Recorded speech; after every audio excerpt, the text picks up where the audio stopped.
Did you know? The Legend of Zelda Link's Awakening for the Nintendo Switch had been successfully emulated on a PC before the game even released in the USA. Using an Australian dump of the game's files, developers of the Yuzu emulator managed to get the game booting up past the title screen in mere hours. While it's still early days for the emulator, this was no doubt an impressive feat. Besides its already impressive games library, one of the Switch's most defining features are its Joy-Cons. The Nintendo Switch Joy-Cons were originally going to be sold in same color sets, but this was changed when someone at Nintendo accidentally snapped two different color Joy-Cons onto a Switch. General producer of the Nintendo Switch console, Yoshiaki Koizumi, stated, "We actually weren't thinking about having two different colors on the same console at the same time in the beginning. This was until someone slipped on one of each color Joy-Con onto a single console, and suddenly everyone gathered around and said, 'Oh, that looks great.' So at first it was red and red, or blue and blue, but sometimes mistakes happen and they end up being the right mistakes." The Joy-Cons would also originally attach to the console using magnets, but this caused a few issues. Besides the risk of magnets interfering with the system's hardware and Wi-Fi signal, the console itself would often detach from the Joy-Cons and fall onto the lap of whoever was playing it.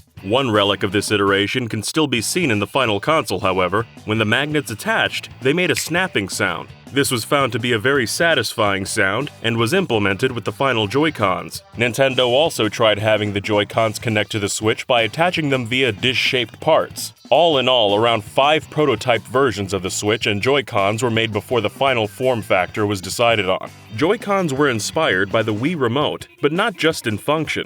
During the Wii era, Nintendo received a lot of feedback from players of Wii Sports and Wii Fit asking for a smaller version of the remote that could be strapped to the body. Nintendo held on to this feedback and set out to make a smaller controller. Engineers realized a smaller Joy-Con-sized controller could attach to a handheld device, leading to the Switch's main innovation of being a hybrid console. The Switch has interesting secrets surrounding its creation, but it also has several secrets within the system itself. Data miners who dug around the Switch's internal files found some curious details. Lines of code referring to a VR mode were discovered while examining the system's 3.0 update in June 2017. By tinkering with the settings related to the mode, it was found that the Switch had the option for a virtual reality dual display. This was nearly 2 full years before the release of the Nintendo Labo VR kit, which finally made use of stereoscopic 3D. This isn't the only secret within the Switch. In September 2017, an emulator called Flog was found hidden in the system's code. The emulator was programmed to activate only if the system's internal calendar was set to July 11th, at which point it could be used to play the NES game Golf.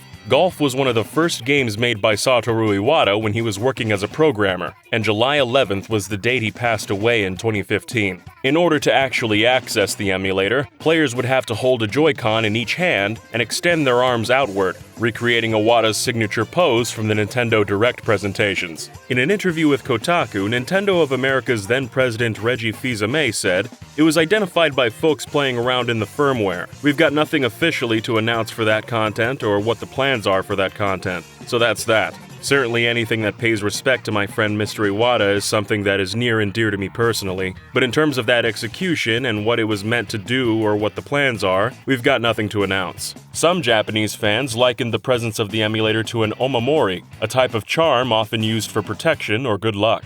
Further data mining found the emulator only worked on Switch systems with older firmware. Eventually, all references to the emulator were removed from the Switch's code as part of the 4.0 system update in December 2017. Another far more bizarre Easter egg was found in the Switch's photo album application. If a player hasn't taken screenshots yet, several demo images can be seen in the album, including one of a man looking at a phone. This particular image bears an uncanny resemblance to a popular Japanese meme. What's bizarre about this is that the original source of the meme is a screenshot from a Japanese adult film called A Midsummer Night's Lewd Dream. This raised eyebrows for many and seems a very strange thing to be referenced in a Nintendo product. The Switch enjoyed great success in the months following its launch, but this wasn't without controversy. In August 2017, tablet developer GameVice filed a lawsuit accusing Nintendo of patent infringement. Previously, GameVice had released a gaming tablet equipped with a detachable controller known as a WikiPad, a design they claimed Nintendo illegally copied with the release of the Switch. The lawsuit asked for both monetary damages as well as a ban on all future sales of the Switch. The case was voluntarily dropped 2 months later, but a second second infringement lawsuit filed by GameVice in March 2018 asked the United States International Trade Commission to completely block imports of the Switch into the US. Sales of the Switch weren't affected by GameVice's lawsuit, and in October 2019, it was ultimately decided that Nintendo hadn't infringed on the patent. The Switch has seen an influx of ports from other systems, but some complain these multi-platform games often cost more on the Switch, which led to some coining the phrase Switch tax. While compiling data on the Switch's library of games, Nintendo news site Switcher compared the prices of games available on both the Nintendo eShop and Steam, and discovered a notable discrepancy in the price of multi-platform games. Digital-only games on both services generally cost 7.2% more on the eShop than on Steam, while games released both physically and digitally cost 17.8% more. Overall, games cost roughly 10% more on the eShop than they do on Steam. The main cause for this is the manufacturing cost of the Switch cartridges, which are notably more expensive to produce than the discs used by other systems, which in turn means the games are usually more expensive to purchase. Nintendo's policy also mandated all Switch games that get both a physical and digital release must have the same price in both formats. As physical Switch games are more expensive than physical games on other platforms, the digital versions are also more expensive on the eShop than they are on other digital storefronts, resulting in a sort of Switch tax. While some games had their prices changed for the system, other games had their content changed. The game Super Real Mahjong PV, which originally released on the Sega Saturn, came to the Japanese Switch eShop in March 2019.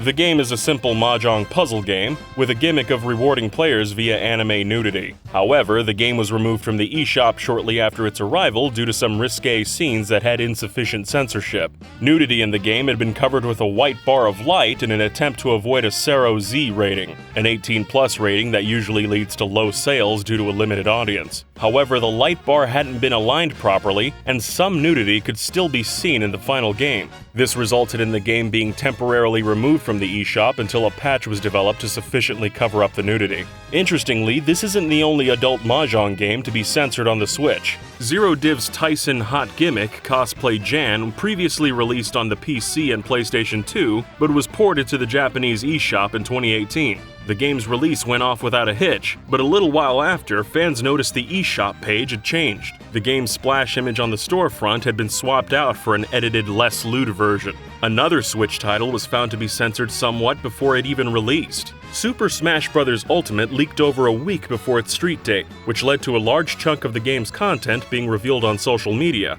This included parts of the game's Spirits mode, which celebrates a large number of gaming franchises. Not all of these franchises were represented in the same way as in their original games, almost certainly because of the game's low age rating. Art for several female spirits had their usual artwork censored to be less revealing. This included Mithra from Xenoblade Chronicles 2, who had her legs reshaded to look like she was wearing black tights, and her top was extended to cover more of her chest. Camilla from Fire Emblem Fates was also altered, with her chest being covered by her hair instead of it falling to the sides. Although some fans were annoyed at this, it's hard to deny that the changes were appropriate for an E10+ rated game. Despite this, Nintendo seems to be against censoring games. At a shareholders meeting in June 2019, Nintendo President Shuntaro Furukawa was asked about his stance on games being censored by gaming platform giants such as Nintendo.